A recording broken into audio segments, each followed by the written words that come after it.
نبی پاک علیہ السلام نے فرمایا اپنے دکھ لوگوں کے سامنے نہ بیان کرنا، سیٹھوں نوابوں کو نہ بتاتے پھرنا، دنیا داروں کے سامنے جا کے نہ رونا کہ میں تکلیف میں ہوں۔ فرمایا اگر دنیا داروں کو دکھ بتاؤ گے رب تمہیں کبھی غنی نہیں کرے گا، اور لوگ ہیں کہ الٹا مذاق اڑائیں گے۔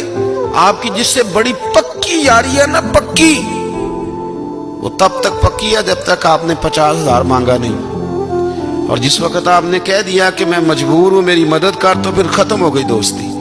لوگوں کے تعلقات آپ کے ساتھ تب تک ہیں جب تک آپ ان سے کوئی ضرورت وابستہ نہیں کرتے۔ کریم ابو فرمانے لگے بندوں کے سامنے دکھ نہ بیان کرنا، اللہ تجھے کبھی غنی نہیں کرے گا۔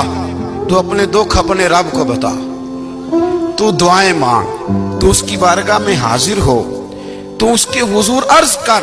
فرمایا اپنے دکھ اپنے رب کو بتا، وہ جلدی کرے یا دیر سے کرے تجھے ساری دنیا سے بے نیاز کر دے گا، تجھے کسی کا محتاج نہیں رہنے دے گا۔ رسول کائنات نے فرمایا، رب کریم فرماتا ہے جب میرا بندہ ہاتھ اٹھاتا ہے نا تو مجھے حیا آتی ہے کہ میں خالی کیسے لوٹا دوں اس کے۔ اتنے بڑے بادشاہ کی بارگاہ میں، او بھائی لوگوں سے عزتیں تلاش کرتے ہو تو وہ کیا تمہیں عزت دیں گے؟ وہ تو کل اچھا کہتے ہیں پرسوں برا کہنے لگ جاتے ہیں۔